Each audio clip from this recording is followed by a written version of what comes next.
Bendito Padre Celestial, soberano Dios, te damos las gracias, Señor, por esta lluvia, Señor, que tanta falta nos hace aquí en esta región, Señor. Y agradecemos porque tú siempre has sido fiel, has enviado la lluvia temprana, la tardía, Señor, y siempre has provisto para nosotros, Señor, el pan nuestro de cada día, nos has cuidado.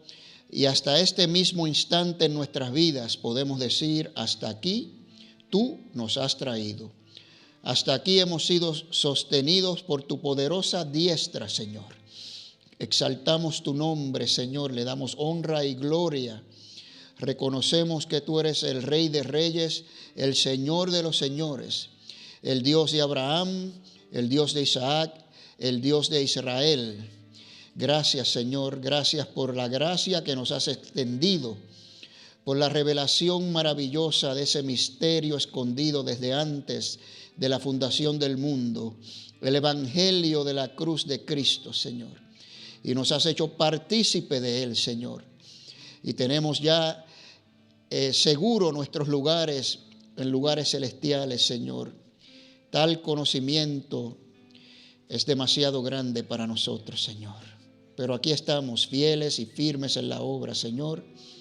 Pedimos, Señor, por aquellos que vienen en camino, que los traigas con bien, Señor, que tus ángeles los cubran en todos sus caminos y puedan llegar aquí con bien, Señor. Ahora te damos honra y gloria y te pedimos que te muevas tú dentro de las alabanzas de tu pueblo, Señor. Y en el nombre de Cristo Jesús hemos orado estas cosas y todos decimos amén, hermanos. Vamos a alabar al Señor, póngase de pie.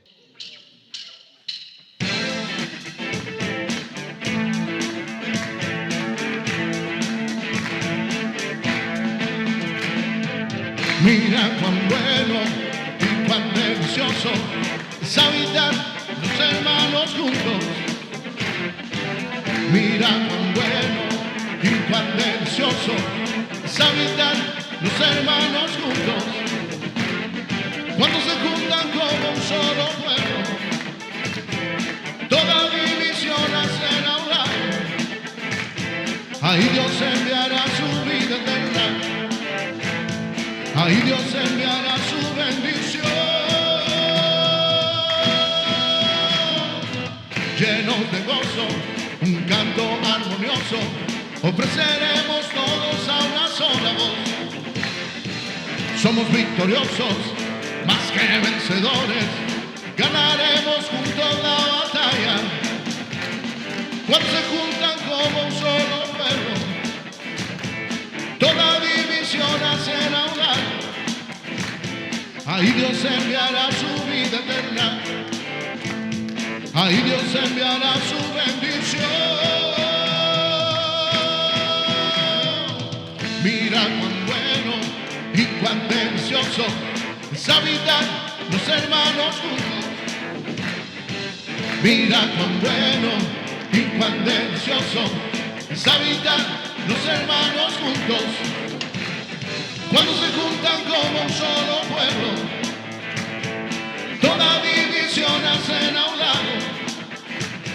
Ahí Dios enviará su vida eterna. Ahí Dios enviará su bendición. Mira cuán bueno y cuán delicioso es habitar los hermanos juntos. Mira cuán bueno y cuán delicioso es habitar los hermanos juntos. Mira cuán bueno es, mira cuán bueno, mira cuán bueno es, mira cuán bueno.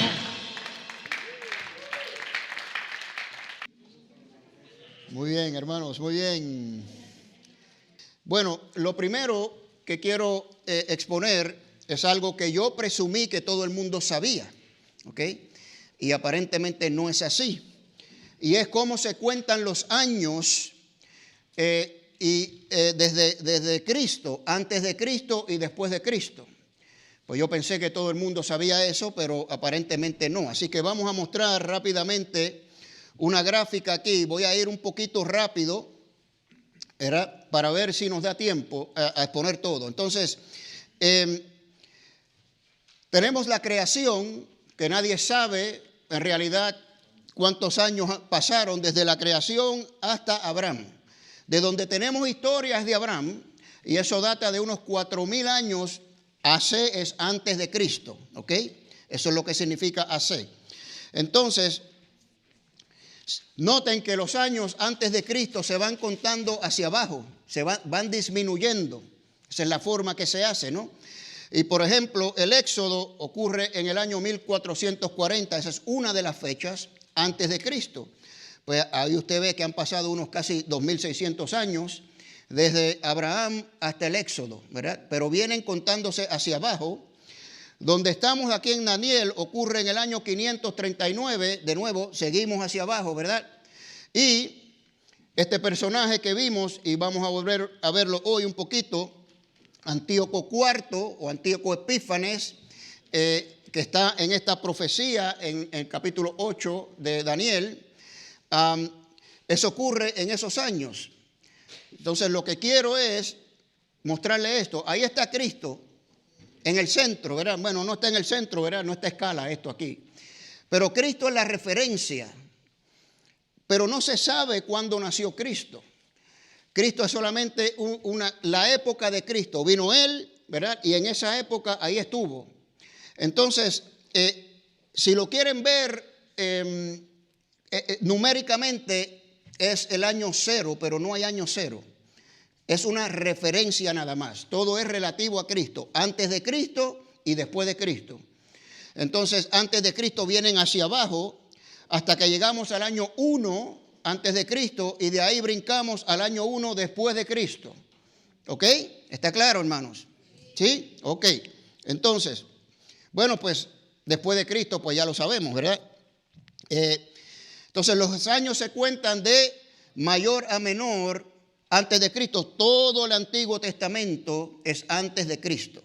Todo lo que sucede ahí es antes de Cristo, por tanto los años son antes de Cristo.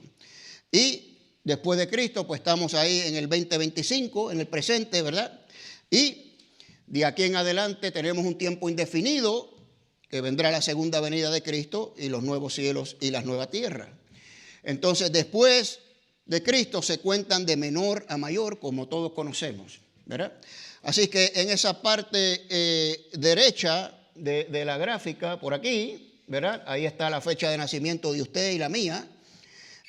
Y por ahí, por el 2020, pues hubo un evento tremendo en la historia donde el pastor Kenny Montalvo fue constituido pastor de la iglesia Maranata. No está ahí porque es insignificante en la historia, hermanos, por eso es, ¿verdad? Bueno, entonces, está claro esto, hermanos. De mayor a menor antes de Cristo y de menor a mayor después de Cristo, ¿ok? Cristo es la referencia, divide la historia en dos tiempos, ¿ok? Muy bien. Bueno, vamos a ir a Daniel capítulo 8. Una vez más, esta visión ocurre en el año 3 del rey Belsasar, que es el nieto de Nabucodonosor. Nabucodonosor, rey de Babilonia, conquistó a Judá, el reino del sur. Esto hemos hablado ya en el discipulado, ¿no? Se divide el reino se divide Israel en dos reinos, o la monarquía se divide en dos reinos. El reino del sur, Judá, es conquistado por Nabucodonosor, ¿ok? Entonces, su nieto Belsasar, pues reinó por ahí el año 553 fue que empezó a reinar, pero dice en el tercer año. ¿Y cómo contamos los años? Hacia atrás. Pues entonces estamos 3 años en el 550, ¿ok? Muy bien. Entonces, si usted leyó el capítulo, literalmente la profecía está explicada ahí. Dice que vio un carnero de 2 cuernos y el ángel Gabriel le dice, ese es el imperio medo-persa. Entonces hay 4 imperios.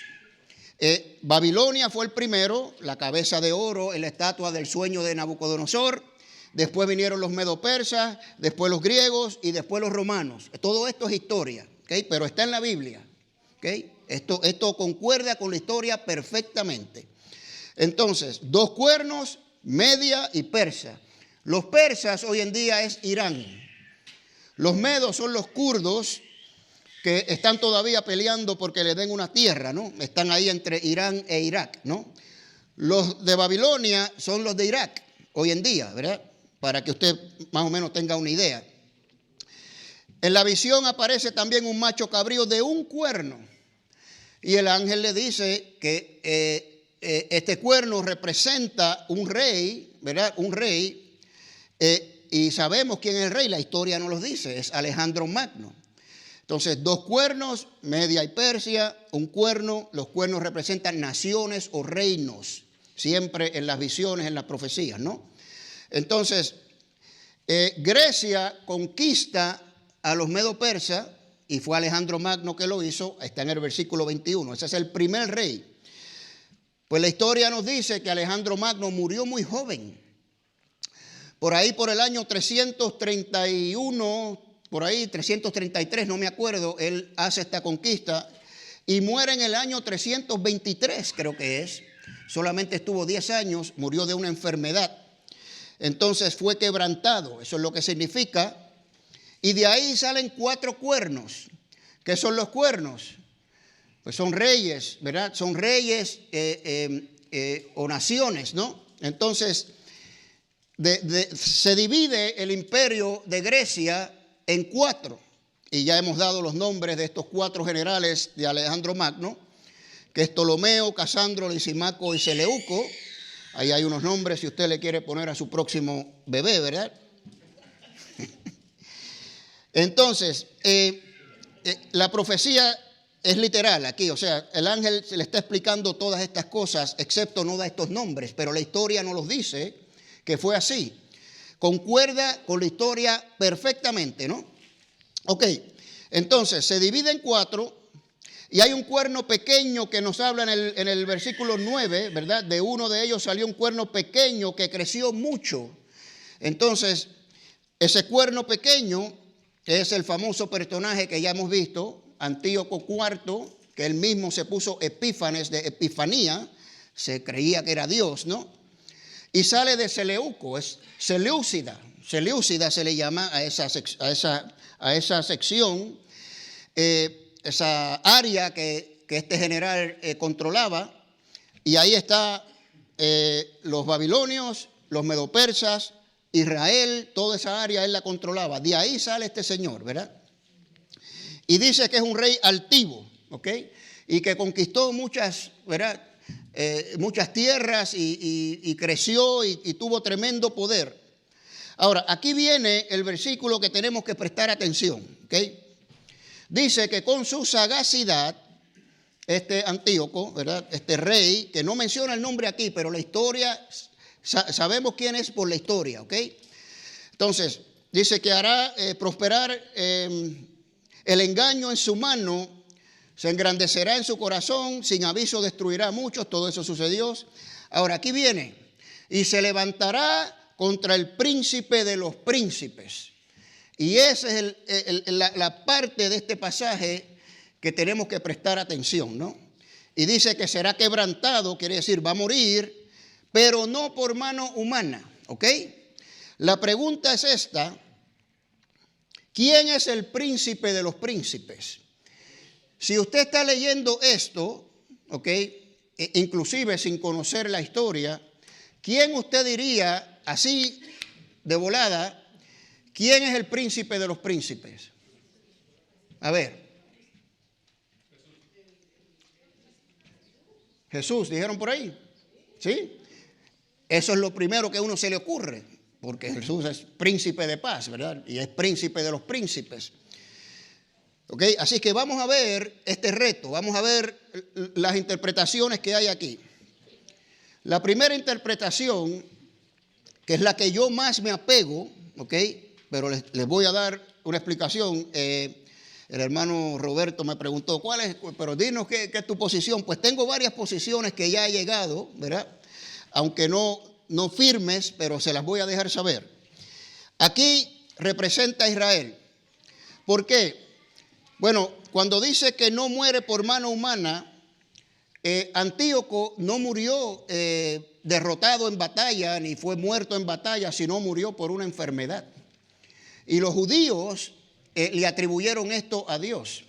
¿Okay? Entonces, él fue muy duro contra los judíos. Él desecró el templo, sacrificó cerdos en el templo, puso una estatua de su Dios en el lugar santísimo. En fin, un desastre este hombre, una abominación tremenda que cometió. Y los macabeos, que también están en la historia, se rebelaron, ¿verdad? Y armaron una revolución contra este hombre y lo derrotaron finalmente. Pero no murió en batalla, sino murió por enfermedad. Y eso es lo que dice la historia, ¿no? Ahora, su reinado duró 6 años y medio. Ahí están las fechas donde reinó este hombre. Y muere en el 164, un año después. Y si usted baja a los versículos 13 y 14, en la visión, Daniel ve a un santo en la visión preguntarle a otro santo en la visión, oye, ¿cuánto va a durar esta abominación? ¿Cuánto? Y le dice 2300 tardes y mañanas. Bueno, pues eso es aproximadamente 6 años y medio, hermanos. O sea, lo que estamos viendo es algo aquí que ocurrió en la historia, ¿verdad? Y esto fue unos 300 y pico de años antes, esta visión, que esto ocurriera, ¿no? Esa es la primera interpretación. La segunda, pues lo que ustedes dijeron, hace una referencia a Cristo, ¿verdad? El príncipe de príncipes. Entonces, cuando se levanta contra el príncipe de príncipes, la interpretación es el anticristo el que se va a levantar contra Cristo, ¿no? O sea, esto apunta al futuro, ¿no? Entonces, esto tiene también cierta prueba aquí en la Escritura cuando en 2 de Tesalonicenses Pablo dice que el anticristo será destruido por Cristo. ¿Con qué? Con la espada de su boca. O sea, no por mano humana. ¿Ok? Entonces, esto es lo que yo creo, hermanos. Como hemos visto tantas veces en la Escritura, las dos aplican. Hay un cumplimiento inmediato aquí en la historia, pero apunta a algo que va a suceder también en el futuro. Alguien se va a levantar contra el príncipe de los príncipes en algún momento y va a ser fulminado, ¿verdad? Con la espada de su boca. ¿Cuántas veces no hemos visto en la Escritura que hay cosas insignificantes que ni los autores que estaban escribiendo eso sabían que estaba apuntando al futuro, a algo mucho mayor? Siempre doy el ejemplo de David en el Salmo cuando habla de Ahitofel, que él dice, el que comió de mi pan levantó contra mí su calcañar. Eso lo escribió David y se cumplió con su consejero Ahitofel, que lo traicionó y se fue con su hijo Absalón.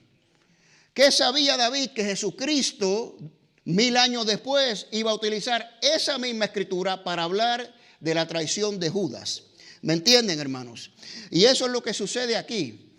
Esa es mi posición. Esto yo creo que alude al futuro, pero se cumple inmediatamente. Daniel no tenía ni idea, ¿verdad?, que esto iba a ser así, ¿verdad? Así que creo que así es que va la cosa. Entonces, también vemos que la gran tribulación dura 7 años, aproximadamente 2300 tardes y mañanas. De hecho, vamos a ver que cuando vemos en el capítulo 9, el Señor muere a la mitad de la semana 70, ¿verdad? Y eso lo vamos a relacionar con esto. Ok. Bueno, 70 semanas, capítulo 9, ya dije que era la profecía más importante de la Biblia, tremenda.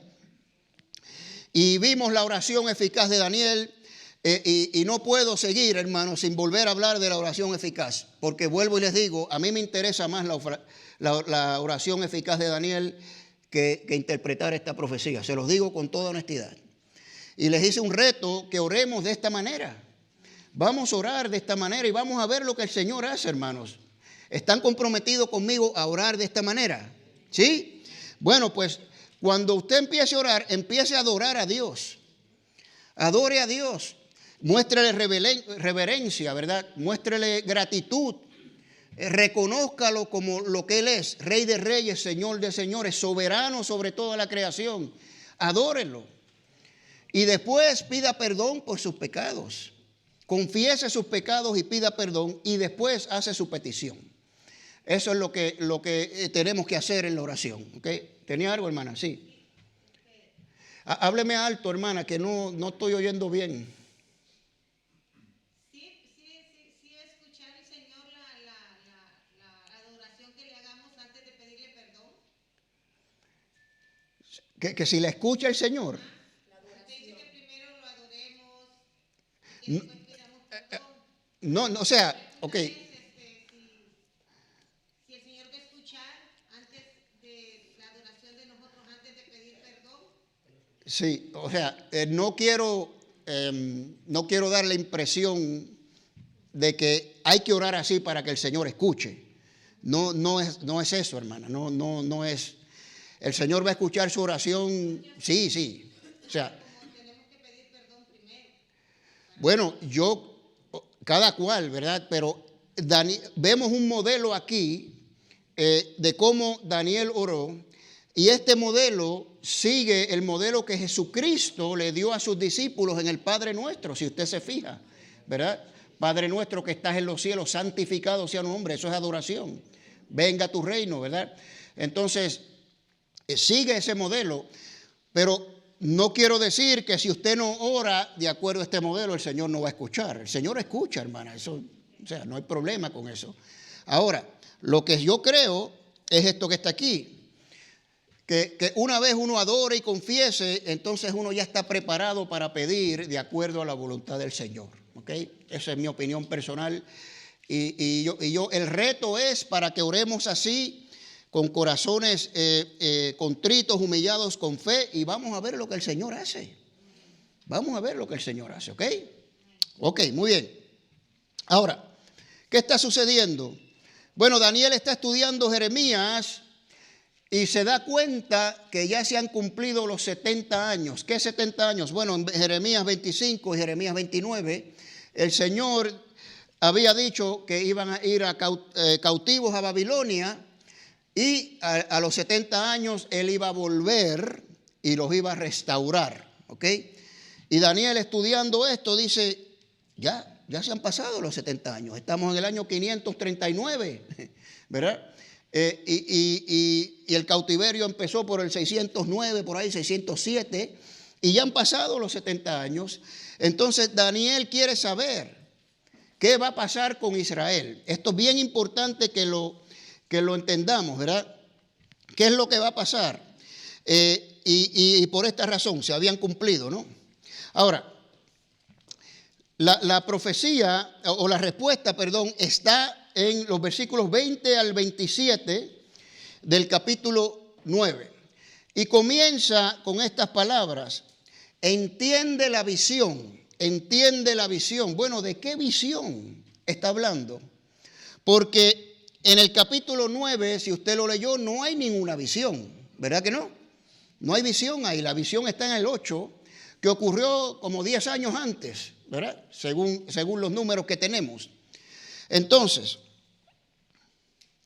versículo 21, fíjese cómo dice: aún estaba hablando en oración cuando el varón Gabriel, a quien había visto en la visión al principio. Bueno, se está refiriendo a la visión que nos habla el capítulo 8, porque fue Gabriel el que le interpretó esa visión del macho cabrío y todas estas cosas, ¿no? Pues ese mismo varón lo vi, dice Daniel, ¿verdad? Dice que voló con presteza, ¿verdad? Para contestarle esta oración. Bueno, las interpretaciones aquí son las siguientes. Se puede referir a la visión anterior del capítulo 8 que ocurrió, aquí empiezan sus notas, hermanos, 10 años antes, aproximadamente 10 años antes.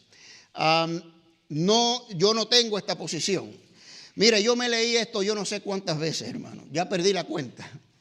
Y iba y venía y oraba al Señor, y lo que le estoy exponiendo hoy es lo que el Señor puso en mi corazón, ¿ok? Entonces, se puede referir, ahora, yo creo que es esta, la número 2. La visión se refiere simplemente a lo que va a hablar en cuanto al futuro de Israel. ¿Qué está buscando Daniel? ¿Qué va a pasar con Israel? tú dijiste que ibas a restaurar a Israel. Recuerden muy bien, Daniel tenía las escrituras de todos los profetas, tenía toda la ley que hablan de un Mesías, hablan de un rey eterno. Daniel sabía todo esto, que iba a restaurar el reino de Israel. ¿Y cuál era el modelo mesiánico judío? Que este rey, este Mesías, el ungido de Dios, iba a venir y iba a poner a Israel en el tope, iba a estar reinando ahí en Israel y todas las naciones iban a estar sometidas a Israel. Eso es lo que Daniel creía, como creían los judíos en la época de Jesús. Ese es el modelo mesiánico judío, ¿ok? Entonces, Daniel está interesado en cuándo va a ser esto. Ya son los 70 años, vas a restaurar el reino, como le preguntaron los apóstoles al Señor Jesucristo, ¿verdad? Que creían lo mismo. Entonces, tenemos que tener esa mentalidad, ¿ok? Y el ángel le dice, mira, esta es la visión que hay para Israel. Y esa es la visión que yo creo que se refiere aquí, ¿ok? ¿Está claro? ¿Sí? ¿Alguien tiene alguna pregunta? ¿Seguro? Ok. Ok, detalle importante. Entonces, Daniel está buscando saber si se iba a restaurar la nación de Israel y su reino. Importante, el reino de Israel. Esa época de oro que hubo con David, con Salomón, donde todo el mundo moderno de esa época estaba sometido a Israel. Pues eso era lo que buscaban los judíos, ¿no? Cuando viniera el Mesías, nosotros vamos a ser los meros, ¿ok? Porque Dios va a estar con nosotros, su ungido reinando con nosotros y todo el mundo sometido a nosotros, ¿no? Y Gabriel le comunica cuándo va a llegar el Mesías y con qué propósitos. Con qué propósitos vendrá y lo que va a pasar con el Mesías. Ahora, piensen lo que está sucediendo aquí. Señor, ¿cuándo vas a restaurar el reino? Ya pasaron los 70 años. ¿Cuándo vas a volver a Israel a su gloria? Y Gabriel le dice, mira, te voy a decir cuándo viene el Mesías. Usted ve la conexión, se nota, ¿verdad? Se nota. El Mesías es la clave de todo. ¿Ok? Así que el reino entonces es restaurado con la llegada del Mesías. Eso es lo que significa esto aquí. ¿Ok? Eso que estaba buscando Daniel viene con el Mesías, por tanto Gabriel le dice, te voy a decir cuándo va a venir el Mesías. Te voy a contestar lo que tú estás preguntando. ¿Okay? Es simplemente cuándo viene el ungido de Dios a restaurar el reino. ¿Okay?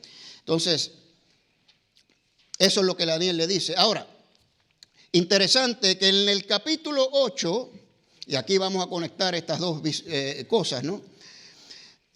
La visión esta del macho cabrío y el carnero dice que es para el tiempo del fin. Versículos 17 y 19 lo dice claramente. Y lo que sucede, hermanos, es que tendemos a leer esto y si les pregunto a qué se está refiriendo con el tiempo del fin, inmediatamente, ¿qué usted piensa?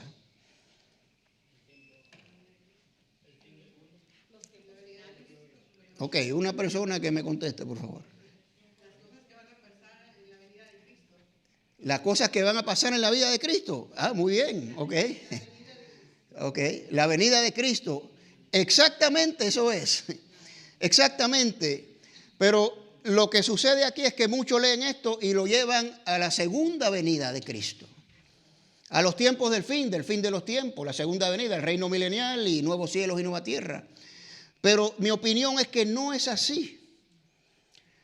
¿Por qué? Porque el tiempo del fin, esta visión de imperio medo-persa que va a conquistar a los babilonios. Recuerden, Daniel la tuvo cuando Babilonia todavía estaba en el poder. Y el ángel le dice, vienen los medo-persas y después viene Grecia y va a venir este animal, digamos, ¿verdad? El Antíoco y va a desecrar el templo, pues, y después de eso, ahí empieza el tiempo del fin, ¿verdad? Porque poco tiempo después, y poco tiempo en la historia, unos 200 años, llega el Mesías, después de esto. O sea, esta visión, Daniel, es para los tiempos del fin. Después de este hombre, va a venir el Mesías. Claro, no se lo dijo literalmente ahí en el capítulo 8. Se lo va a decir ahora aquí en el 9, ¿ok? Entonces, el tiempo del fin está claramente definido, en mi opinión, versículo 24 del capítulo 9. ¿El fin de qué? ¿El fin de qué? Pues ahí está, hermanos. Está claro ahí, ¿verdad? Cuando dice que hay 70 semanas están determinadas sobre tu pueblo y sobre tu santa ciudad, ¿para qué? Ahí está. Para terminar la prevaricación, poner fin al pecado, justicia perdurable, expiar la iniquidad, ungir al santo de los santos y sellar, terminar la profecía. Es importante esto, hermanos. ¿Ok? Como vamos a ver aquí. Noten la terminología. Terminar, fin. Justicia perdurable es acabar con la injusticia, poner fin a la injusticia, ¿no? Sellar, terminar, acabar, ¿ok? Ahora, tenemos que pensar lo siguiente.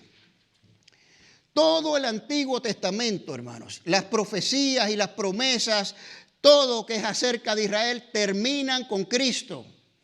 Ya se acabó, ya no hay más revelación nueva. No hay profetas en Israel y no ha habido en 2000 años que profetice que va a venir un Mesías, porque ya vino el Mesías. No hay profeta en Israel ni ha habido en 2000 años que ha profetizado que van a restaurar el reino, porque ya el reino se restauró. Todo termina en Cristo, ese es el tiempo del fin, como dijo la hermana. Apunta ahí a la venida de Cristo. ¿Ok? ¿Está claro? Ok, muy bien. Conclusión, el tiempo del fin es la venida del Mesías, el cual inaugura el reino de Dios. No dijo Jesucristo, arrepiéntanse porque el reino de los cielos se ha acercado. Lo dijo Juan el Bautista, lo dijo el Señor Jesucristo, y vimos esto, lo que es el reino de Dios, el reino de los cielos, que ya empezó con la venida de Cristo cuando Él vino. Y llevamos 2000 años. El reino se inauguró en esa época, ¿verdad? Y eso es lo que pone fin a todo lo que separaba al hombre de Dios. ¿Cuántos dicen amén, hermanos? Ahí está, fin al pecado, expió por la iniquidad. Ahora tenemos justicia perdurable porque somos imputados con la justicia de Dios por fe. Perdurable para toda la vida, hermanos. No perdemos esa justicia. Amén. Pues esto se cumple con Cristo. Para mí es bastante claro, ¿verdad? Ok. Es la venida del Rey eterno que fue prometido a David y el que nos da entrada por la fe a esta gracia en la cual estamos firmes, como dice Pablo en Romanos 5, ¿no? Entonces, este fin es el fin de todas estas cosas que culmina con el Señor Jesucristo. Así que ese es el fin que está hablando aquí el ángel en el capítulo 8, ¿no? Bueno, pues la profecía para Israel, como expliqué, termina con el Mesías y comienza ¿qué? Un nuevo pacto. Todos lo sabemos, ¿verdad? Ahí está en 1 Corintios 2, lo dimos el domingo, que dice que el evangelio de la cruz de Cristo, un misterio revelado, en esos tiempos se reveló el misterio de la luz de la cruz de Cristo, ¿no? Se reveló ahí. Ahora en Efesios 3 dice que hay otro misterio, que es que los gentiles iban a ser incluidos en el evangelio de la cruz de Cristo. Ahora obviamente el ángel Gabriel no se va a ponerle a explicar estas cosas a Daniel, ¿verdad que no? Por eso le dice, es para tu pueblo y para la ciudad. La profecía es para Israel. ¿Tú quieres saber cuándo va a ser restaurado el reino? ¿Cuándo viene el Mesías? Te voy a decir cuándo. Pero Daniel no sabía nada de estas otras cosas que son reveladas después en el nuevo pacto. ¿Ok? Así que estamos guardando esto aquí en el marco del pueblo de Israel. Todo para Israel, que el reino, la restauración, las profecías terminan con Cristo. Nosotros tenemos la revelación completa y sabemos lo que viene después. Pero Daniel quería saber con Israel y el ángel le dijo, yo te voy a decir lo que voy a pasar con Israel. ¿Okay? Cuando viene ese Mesías a restaurar el reino que tú tanto esperas. Y le da la profecía. 70 semanas están determinadas sobre tu pueblo y tu santa ciudad. Tu pueblo y tu santa ciudad, Israel. Te voy a dar lo que tú buscas, Daniel, ¿verdad? Ahora, versículo 25. Desde la salida de la orden para restaurar y edificar a Jerusalén hasta Mesías príncipes habrá 7 semanas y 62 semanas. Pregunto, hermano, 7 semanas más 62 semanas, ¿cuántas semanas son? 69 semanas, ¿ok? En total. Se decreta una orden para reconstruir y edificar a Jerusalén y 69 semanas después aparece el Mesías. Eso es lo que está diciendo aquí. ¿Todo el mundo claro, verdad? Ok. Vamos a seguir hablando de semanas hasta un poquito más tarde, ¿verdad? Entonces, ahora, noten por favor que al principio en el versículo 24, 70, no 69, 70 semanas están determinadas para esta cosa, ¿verdad? Para que se cumpla el fin. ¿Cuál es el fin? Todos esos propósitos. 70 semanas, ¿no? Para cuando venga Cristo. Pero en la 69 aparece el Mesías. ¿Me explico? ¿Estamos bien? Ok, muy bien.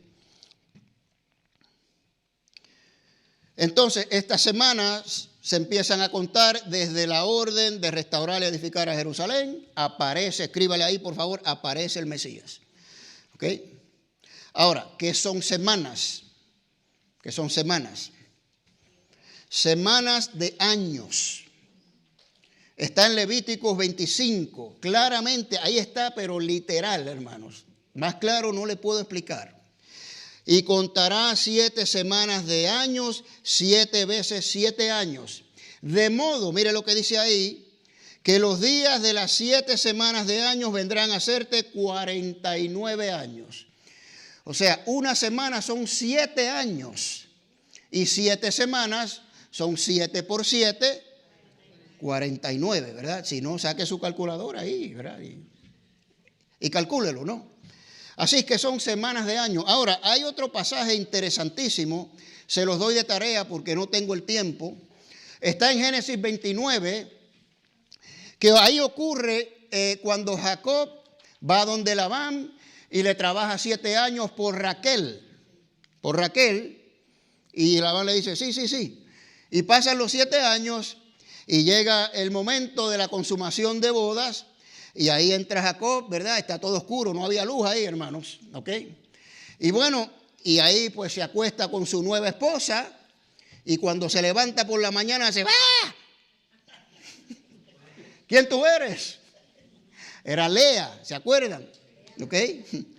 Bueno, entonces Jacob se molesta y le dice, ¿por qué me has engañado? Le dice a Labán. No, Labán le dice, es que aquí no lo hacemos así. Tienes que tener primero la mayor y después te doy a Raquel. Así que trabájame otra semana. Otros 7 años. Literalmente, búsquelo ahí en Génesis 29. ¿Okay? Semanas de año. ¿Okay? ¿Está claro? Una semana son 7 años o un día es un año, si lo quiere ver de esa manera, ¿no? Bueno, pues aquí está el cálculo, 7 semanas son 49. Ahora, noten que divide las semanas, las divide, ¿verdad? Primero vienen 7 semanas, vienen 49 años, ok, versículo 25. Después vienen 62 semanas más, 434 años. Total, 483 años, ok. Ese es el número. 69 semanas, 483 años, para que aparezca ¿quién? El Mesías, muy bien, el Mesías, ok, muy bien. Ahora, ¿y la semana 70 dónde queda? Aquí está la polémica de todo esto, hermanos. ¿Qué pasa con la semana 70? Bueno, pues primero sabemos que es al final de las 70 semanas que se pone fin al pecado, se implementa la justicia perdurable, se sella la profecía, etcétera, etcétera. Es en las 70 semanas, no es en las 69, ¿ok? Ahora, son 490 años. Ahora veamos el versículo 26. Y después de las 62 semanas se quitará la vida el Mesías, mas no por sí. Pregunta, ¿por qué dice 62 semanas y no 69?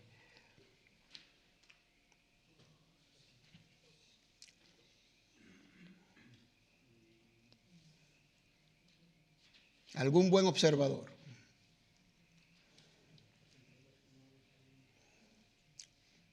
Porque dijimos que eran 69, ¿verdad? Pero aquí dice 62. Ok, tiene que ir al pasaje anterior porque está dividiendo, y lo vamos a ver aquí, ¿verdad?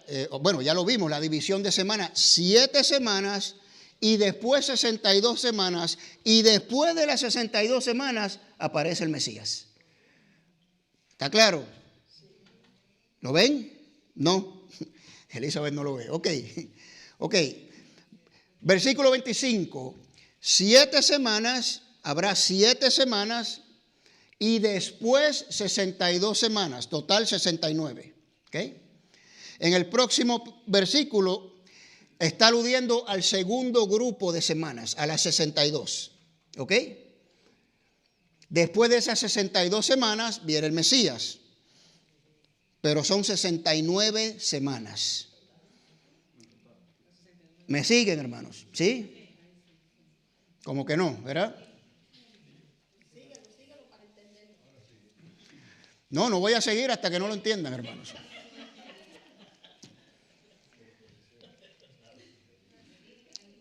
Usted leyó el capítulo, hermano. Lo leyó, honestamente. Porque si lo lee se da cuenta. El autor está diciendo, Daniel dice, vamos a leerlo, mira. Dice, sabe pues, versículo 25, y entiende que desde la salida de la orden para restaurar y reedificar a Jerusalén hasta el Mesías príncipe habrá 7 semanas, un grupo, y 62 semanas, otro grupo. ¿Ok? Total, ¿cuánto es? 69 semanas, ¿ok? Muy bien, ok. Se volverá a edificar la plaza y el muro en tiempos angustiosos. Después de las 62 semanas, después del segundo grupo, ¿me explico? Después del segundo grupo, entonces, ¿verdad? Se le quitará la vida al Mesías. En la semana 69, ¿verdad? Después de la semana 69 se le va a quitar la vida al Mesías, ¿ok? Bueno, ahora, mas no por sí, dice ahí. ¿Qué quiere decir eso? Eso quiere decir que cuando venga el Mesías, va a morir como si no hubiera logrado nada. Eso es lo que quiere decir, mas no por sí. Y es precisamente lo que sucedió. El Señor murió, los judíos no lo reconocieron, imposible que el ungido de Dios muera, ¿verdad? Como si no hubiera logrado nada, Daniel. Va a venir ese que están esperando tanto y va a morir. Esto debió haber sido tremendo choque para Daniel, déjeme decirle. No nos dice la reacción aquí, ¿verdad? Pero que va a morir el Mesías, como si no hubiera logrado nada, ¿verdad? Claro, nosotros tenemos la revelación total y sabemos que sí logró un montón de cosas, incluyendo los 6 propósitos esos que vimos, ¿verdad? Entonces, pues va a morir el Mesías, pero dice después de las 62 semanas o después de las 69 semanas, como usted le quiera poner, ¿verdad? Pero no dice cuánto después. No nos dice. Y ese es el problema. Esa es la clave aquí para poder interpretar esto correctamente. Entonces, la pregunta es esta. Ese después de las 62 semanas, ¿sería esta la semana 70? O sea, serían corridas, está una detrás de la otra, ¿verdad? Muere el Mesías a la mitad de la semana, que es lo que dice aquí, ¿verdad? En el versículo 27. Entonces, esa es la pregunta que hay, hermanos. De eso, aquí está el meollo de todo esto. ¿Cuándo viene la semana 70? ¿Okay? 7 semanas, 62, aparece el Mesías. Después de esas semanas, muere el Mesías. ¿Cuánto? No sé. No se sabe. ¿Ok? Bueno. Pues ahí está. Ahora, mira el versículo 27. Y por otra semana confirmará el pacto con muchos. A la mitad de la semana hará cesar el sacrificio y la ofrenda. Ese es el pasaje clave. Porque tal parece que ese y por otra semana como que está separando esa semana aparte. ¿Verdad que sí? Esa es la impresión que nos da. ¿Okay? No necesariamente es así. Hay dos interpretaciones y yo les mandé videos por el grupo de WhatsApp. Espero que lo hayan escuchado. Un video del doctor César Vidal tiene una posición y el pastor Miguel Núñez tiene otra posición, ¿no? Y son estas dos interpretaciones. Por ejemplo, el doctor César Vidal lo interpreta de esta manera. Esto se refiere a Cristo que muere a la mitad de la semana 70. O sea, 69 semanas, aparece el Mesías, 3 años y medio después muere Cristo. Por eso dice, a la mitad de la semana hará cesar el sacrificio y la ofrenda, porque cuando Cristo muere ya no hace falta más sacrificio. Nos lo dice el libro de Hebreos, ¿verdad que sí? Un sacrificio una vez y para siempre. Se expió por la iniquidad, se ofrece el perdón a los pecados, la justicia perdurable. Todo eso sucede cuando Cristo muere y es 3 años y medio después que aparece. ¿Okay? Esa es la interpretación, una de las interpretaciones, ¿no? Entonces aquí las 70 semanas por definición tienen que ser continuas. No hay pausa. No hay pausa, ¿ok?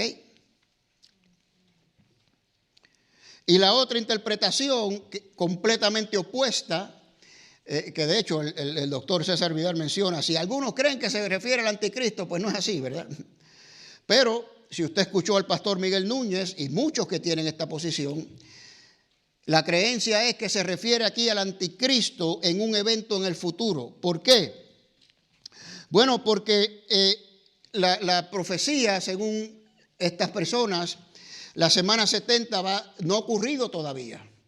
Hay una pausa, aparece el Mesías, muere el Mesías, y hay una pausa. Estamos en la era de la iglesia, ¿verdad? En la era de la gracia, en la era de la iglesia, y todo esto va a terminar, algunos creen con el rapto secreto, empieza la gran tribulación. A mitad de la gran tribulación, 3 años y medio, es que este Señor dice aquí que rompe el pacto, hace un pacto con muchos y a la mitad de la semana rompe el pacto y hará cesar el sacrificio. ¿Okay? Profana el templo igual que lo hizo Antíoco Epífanes y hará cesar el sacrificio y entonces se ponen las cosas de color de hormigas bravas, como dicen en el país. O sea, apunta al futuro, ¿verdad? Ahora, dice ahí que hace pacto con muchos, pero a la mitad de la semana 70 rompe el pacto y, como dije, hace cesar el sacrificio y la ofrenda porque profana el templo. Ahora noten que esta interpretación, por definición, tiene que haber un templo. No hay templo, hermanos, no hay templo. Entonces hay que construir el templo, por eso muchos creen que va a haber un tercer templo. Así que ojo, porque si se construye un tercer templo, entonces sí que podemos, ¿verdad?, darle cierto peso a esto, ¿no? Entonces, después en un momento vamos a ver lo que dice el resto del versículo 26, que es importante para relacionarnos con todo esto, ¿no? Entonces, estas son las dos interpretaciones. Entonces, la semana 70 será en el futuro, en un futuro que no sabemos, ¿verdad? Entonces, ahora, vamos a ver el reto de la primera interpretación. La primera interpretación, que dice que las semanas son continuas, el reto es que la destrucción de la que habla en el versículo 26, que dice, se le quitará la vida al Mesías, mas no por sí, y el pueblo de un príncipe, escuche bien, que ha de venir destruirá la ciudad y el santuario, pero su fin será como una inundación y hasta el fin de la guerra han sido decretados asolamientos. Va a venir un príncipe después de la muerte del Mesías que destruirá la ciudad y el santuario. Ahora, eso ocurre 40 años después, no en la segunda mitad de la semana 70, ¿ok? Pero está bien, no tiene que ocurrir en la segunda mitad. Para estas personas, el Señor muere a mitad de la semana 70 y ahí se acaba la profecía. Se acabó todo. Ahí el Señor vino, propició, vino el reino, ¿verdad? Y ya, 70 semanas y se acabó. ¿Ok? Pero esta destrucción viene 40 años después. Y la número 2 tiene un reto también, es que hay que forzar una pausa entre la semana 69 y 70, y por lo menos el texto directamente no nos dice eso, ¿verdad? Entonces, dice, Él destruirá la ciudad y el santuario. Ese se refiere al anticristo. Pero esto realmente ocurrió. Vino Tito, el hijo de Vespasiano, una guerra judeo-rumana del año 66 después de Cristo hasta el año 70. En el año 70 arrasaron los romanos con Jerusalén, destruyeron el templo, ¿ok? Y no hubo nación hasta el 1948, ¿ok? Así que esto que dice aquí sucedió, como dije, 40 años después. Entonces, no fue el anticristo que hizo esto. Pero de nuevo, vuelvo al mismo punto. Esto puede apuntar, esto que sucedió en la historia, puede apuntar a un evento más grande que vendrá en el futuro, ¿ok? Así que eso lo vemos en la Escritura claramente, ¿no? Entonces, mi posición es la misma en esto. Esto se cumple inmediatamente, ¿verdad? Pero apunta a eventos al futuro. Apunta a eventos al futuro, ¿no? Ahora, vimos unos retos la vez pasada, de cómo interpretar el tiempo, ¿verdad? Los años que iban a pasar cuando viniera el Mesías y todas estas cosas. Y el primero fue cuando se cumplen esos 6 propósitos en el versículo 24. Con la muerte de Cristo o la segunda venida de Cristo, que es lo que habíamos dicho. Bueno, pues yo creo que pues son los dos, hermanos. Porque se cumplió con la muerte de Cristo, y cuando venga Cristo, al final de los tiempos, pues estos propósitos es igual. Ya no va a haber más injusticia, ¿verdad? Todos los pecados ya han sido perdonados. No va a haber más profecía. Es igual. En la segunda venida de Cristo cumple con estos 6 propósitos, igual que la primera. Así que podemos decir que son los dos, ¿no? ¿Cuándo se dio el decreto de construir la ciudad? Bueno, pues aquí vimos los cuatro decretos que nos dice la Escritura, y esos 2 que están sombreados son los más prominentes, digamos, ¿verdad? Son los más prominentes, que hubo decretos para reconstruir la ciudad. Ahora, noten la diferencia de años, ¿verdad? Hay unos cuantos años ahí de diferencia, unos 14 años, ¿no? Bueno, y el tercer reto es, ¿cuándo es que aparece el Mesías príncipe?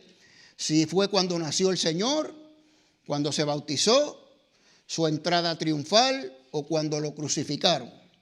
¿Okay? Entonces, las 2 del medio, el bautismo y la entrada triunfal, son las 2 más prominentes también.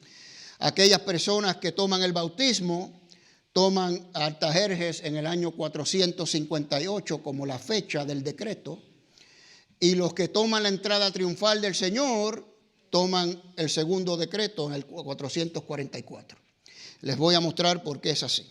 Aquí está. Esto lo dimos la vez pasada. Entonces, mire, esto es lo que me refería. Si usted ve aquí esta flechita azul, ¿verdad? 7 semanas y después 62 semanas. 69 semanas, ¿verdad? Están agrupadas ahí. Entonces, ahí están las 69 semanas. Ahora, 483 años, ¿verdad? Ya lo calculamos. Esta interpretación toma esta fecha, 444, antes del decreto, antes de Cristo, es el decreto de Artajerjes. Si usted le suma 483 años, cae en el 33 después de Cristo, y ahí fue que el Señor entró triunfalmente a Jerusalén. Ahora, ¿qué sucede aquí, hermanos? Aquí sucede que el Señor muere una semana después, y no son semanas de años, o sea, literalmente murió una semana después que entró, ¿verdad? Así que muere aquí. Ahora, noten aquí, ahí hay un templo con un rayito, ¿verdad? Es la destrucción del templo en el año 70, y noten aquí que hay otro templo. Esta interpretación requiere que se construya ese templo, ¿ok? Ahora, y esta pausa entre las semanas 69 y 70 es la era de la iglesia, ¿no? La que estamos hoy en día. Entonces, Aquí está la semana 70 en esta sección de acá, después de la pausa. Y la interpretación es que hay un rapto secreto al principio de esa semana, ¿ok? Y otra interpretación dentro de esta es que va a surgir en la mitad de la semana, este rapto secreto, ¿no? Entonces, al final viene el reino milenial, la segunda venida de Cristo, 1000 años, y después los nuevos cielos y la nueva tierra. Ok, ¿se entiende esto, hermanos? Ven la pausa entre la 69 y la 70, ok, que tiene esta interpretación y por qué es así. La entrada triunfal es cuando aparece el Mesías, muere después de la semana 69, inmediatamente, ok. Pero ellos no consideran que esta sección de aquí es la semana 70, sino va a empezar en un futuro, ¿ok? Esa es la interpretación. ¿Estamos claros? ¿Alguien tiene preguntas? Pregunte si no entiende, por favor. Hizo un compromiso con el Señor, acuérdense. Dígame, Frank. Ok. Ok, muy bien. Bueno, pues aquí, perdón. Los futuristas tienden a, la mayoría de ellos, no todos, pero la mayoría de ellos sí, tienden a este punto, sí. Ok, pues tenemos aquí 7 semanas, ok, 7 semanas, ¿desde dónde? De este decreto, desde ese decreto, año 444. Cuando le sumas 483, aquí, terminas aquí en el año 33. Ese fue el año que Cristo entró a Jerusalén montado en un burrito, triunfalmente. ¿Ok? Inmediatamente después de eso muere el Señor. Aquí está la cruz. ¿Ok? Esto es una pausa. Todo este periodo es una pausa. No es la semana 70. Eso es esta interpretación. ¿Ok? Esta es la era de la iglesia. Y aquí, en un tiempo futuro que no sabemos dónde es o cuándo va a ser, vean, el templo es destruido, que sucedió en el año 70. Aquí hay otro templo, ya se construye un templo. Y ahí empieza el periodo de la semana 70, de la gran tribulación. Ahí viene el anticristo. El anticristo está por 3 años y medio, ¿ok? Digamos por aquí. Y profana el templo, rompe el pacto. Y entonces los próximos 3 años y medio de esa semana 70, ¿verdad?, que dura 7 años, es que viene la gran tribulación, la gran persecución y todas estas cosas que vemos en Apocalipsis, en la bestia y todo esto, ¿no? Esa es la interpretación. ¿Lo entendiste un poquito mejor, hermano? ¿Ok? ¿Sí? Esa es una interpretación, ¿verdad? Esta es una. Ahora les voy a dar la otra, que es del doctor César Vidal y otros más. Pues esta es que cuando las semanas son continuas. Ahora mire la fecha del decreto, diferente a la otra, ¿verdad? 458. Primero vienen las 7 semanas, 49 años, se construye Jerusalén.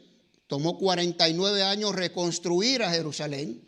Por eso divide la semana en 7 y después 62. ¿Ok? Después vienen las 62 semanas y aparece el Mesías. Ahora mire, si usted le suma 483 al año 458, cae en el año 26 después de Cristo.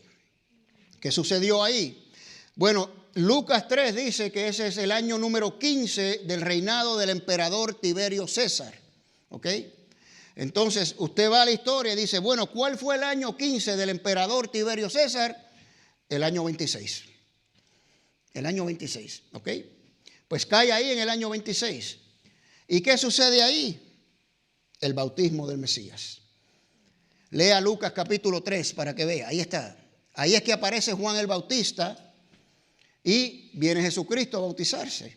Así que la aparición del Mesías para esta interpretación es el bautismo, no es la entrada triunfal. ¿Me explico? Pasan 3 años y medio, el ministerio de Jesucristo duró 3 años y medio y muere el Señor, ¿verdad? muere en el año 30 por ahí, ¿verdad? Entonces, los próximos 3 años y medio, pues no tiene que pasar nada, ya se acaba. Aquí se acaba todo, aquí, todo se acaba. La profecía, todo se acabó. Murió Cristo, resucitó, ya Israel está, todas las profecías del Antiguo Testamento, ahí ya para Israel pararon, ¿no? Ahora, hay planes para Israel, el Señor tiene planes para Israel, pero proféticamente ya no hay más profetas que vienen a profetizar de un Mesías, de una restauración del reino, ya todo eso se cumplió, ¿ok? Entonces, aquí viene el tiempo indefinido, no sabemos cuánto, segunda venida de Cristo, nuevos cielos y nueva tierra. Ahora, ahí están las 69 semanas hasta que aparece el Mesías, el bautismo del Mesías, y la semana 70 es corrida. Por eso dice aquí, a la mitad de la semana hará cesar el sacrificio y la ofrenda. Ellos apuntan este versículo a Cristo, porque cuando Cristo murió, no hay más ofrenda, no hay más sacrificio, aunque se siguió sacrificando por 40 años más, pero no era necesario. Si sumas 49 años más 434, aquí mire, 7 semanas son 49 años, más son 483 años. ¿Ok? Pues entonces aquí es todo corrido, como pueden ver. No hay pausa, no hay tribulación, no hay nada. Simplemente todo termina aquí y lo que va a pasar de este tiempo indefinido va a pasar. Y va a venir Cristo. No hay rapto, no hay tribulación, no hay nada. Ok, antes de esta diapositiva, le doy unos conceptos generales de Apocalipsis, cuándo se escribió la epístola y estas cosas. Hay 2 interpretaciones, ¿ok? Hay 2 interpretaciones. Durante la época de Nerón, ¿ok? Así que ya vamos a ir viendo que las personas que tienen la segunda interpretación que vimos, ¿verdad? Que las 70 semanas son corridas, esto es lo que creen, que el libro se escribió antes del año 70 y que todo Apocalipsis describe los eventos que pasaron en el año 70. ¿Ok? Ahora, uno de los versículos que ellos presentan es el capítulo 17, versículo 10, que dice, son 7 reyes, 5 de ellos han caído, uno es y el otro aún no ha venido. ¿Ok? Ahora, ellos dicen que esto se refiere a los emperadores de Roma. ¿Ok? Entonces, Nerón fue el 6º emperador de Roma. 5 han caído. El autor está escribiendo en la carta de Apocalipsis que ya 5 reyes han caído, 5 emperadores han caído. Uno es, el que está corriente, es el 6º. Pues si usted mira la historia, Nerón fue el 6º emperador de Roma. ¿Ok? Eso es uno de las pruebas que ellos tienen ahí, ¿no? Y el otro es que el número 666 se identifica con Nerón en la gematría hebrea. ¿Qué es la gematría hebrea? Muy simple. Se le asigna un número a cada letra del alfabeto hebrea. El Aleph es 1, el Bet es el 2, el Gimel es 3, el Dalet es 3, Gimel es 4 y así, ¿verdad? Entonces usted escribe Nerón en hebreo y le asigna un número y suma 666. Así que, ¿coincidencia? No sé. Entonces, la segunda interpretación, entonces, es de la otra versión, de la que las 70 semanas no son corridas y hay una pausa, ¿verdad? Ellos dicen que la carta se escribió en la época del emperador Domiciano, que persiguió a los cristianos también duramente, igual que Nerón, ¿verdad? Duramente, ¿no? Entonces, es el primero que instituye la adoración al emperador romano, ¿no? Que está en el capítulo 13 de Apocalipsis. Y Domiciano persiguió a los cristianos en todo el imperio. Nerón solamente persiguió a los de Roma. Entonces, los que se apegan a esta posición, pues dicen, no, fue en Domiciano. Ahora, Domiciano fue a final del primer siglo. que es donde la mayoría cree que se escribió el libro de Apocalipsis, ¿no? Pero los otros dicen, no, fue antes del año 70, ¿ok? Entonces ellos identifican al anticristo, que era lo que quería mostrar aquí, como Nerón, porque es 666, ¿no? La marca de la bestia, ¿no? Claro, Juan escribe la carta desde la isla de Patmos, ¿no? Entonces, les quería mostrar esto para concluir porque vino la pregunta del anticristo, de quién es el anticristo para las personas que creen que ya todo esto sucedió. El punto mío es este, hermanos. Mire, yo le puedo explicar esto desde el punto de vista futurista, que es lo que la mayoría de nosotros han oído, como lo explica muy bien el pastor Miguel Núñez. Y se acabó, ¿verdad? Mi conciencia no me deja hacer eso. Yo no puedo hacer eso porque yo no estoy convencido 100% de que es así. Y por eso les explico todas las alternativas. ¿Okay? Hay pastores que, bueno, si usted va con el doctor César Vidal, él le va a explicar esta interpretación y dice, esto es así. Dogmáticamente y firmemente dice que sí. O va donde el pastor Núñez o muchos otros pastores, de hecho la mayoría de la iglesia Calvario, eso es lo que creen, y dice, esto es lo que significa, y no le dan las otras alternativas. Entonces usted viene y oye otra alternativa por allá y dice, no, eso a mí no me lo enseñaron. Y yo como pastor no puedo en mi buena conciencia decir esto es así porque yo no estoy convencido que es así. No sé, ¿verdad? Me inclino un poquito más al futurismo, puedo decir, pero no estoy convencido. Así que yo no les voy a decir algo que yo mismo no estoy convencido. Por eso lo hago de esta manera. De hecho, el doctor Carlos Andrés Mura hace lo mismo y él es un poco más preterista. En un libro, en una Biblia que tenemos mi esposa y yo de D.A. Carson, el tremendo teólogo, él en una Biblia de estudio, él dice, mira, unos entienden esto, otros lo interpretan así. Él le da todas las alternativas. Entonces, es para que usted lo digiera, lo mastique, lo estudie. Y usted puede escoger la que usted quiera, ¿verdad? Porque en última instancia no hace diferencia en la manera que debemos de vivir para Cristo, esperando a la segunda venida. Cristo va a venir, sí, no importa.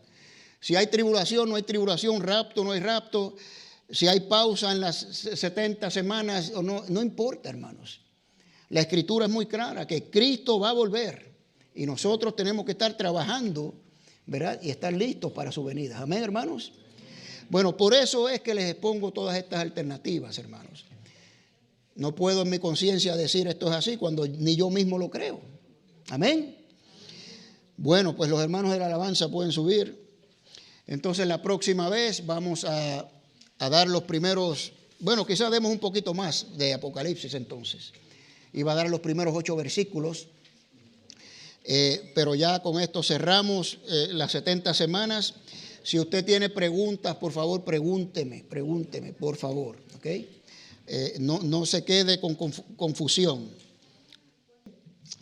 Bendito Padre Celestial, soberano Dios, te damos las gracias, Señor, por tu preciosa y poderosa palabra, Señor. Vemos cómo profecías se cumplen en la historia, Señor, al detalle, Señor. Porque tu palabra es verdad, es perfecta, es divina, Señor. No contiene errores, Señor. Y sabemos, Señor, que algunas de estas cosas pues son complicadas para nosotros. Pero tú sabes todas las cosas. Y a nosotros en realidad lo que nos importa es estar viviendo vidas santas, agradables para ti, Señor. Estar dedicando, Señor, nuestras vidas a tu servicio, estar viviendo en santidad, sirviéndote, Señor, con honor y mostrando tu luz. Y lo que va a suceder, sucederá de acuerdo a tu perfecto plan, que ya tú sabes. Tú has designado un tiempo, Señor, en que tú volverás a reclamar lo que tú compraste, Señor. Te damos la honra, te damos la gloria. Ayúdanos, capacítanos, Señor, para mientras ese tiempo llega, nosotros seguir viviendo en el Espíritu, desechando nuestra carnalidad y mostrándole a otros tu luz, testificando del Evangelio de Cristo. Capacítanos, empodéranos, Señor, por medio del poder de tu Espíritu Santo, Señor. Es lo que queremos hacer. Te damos honra, te damos gloria, y todas estas cosas las hemos orado en el nombre de nuestro Señor Jesucristo, el que va a venir. Amén y amén.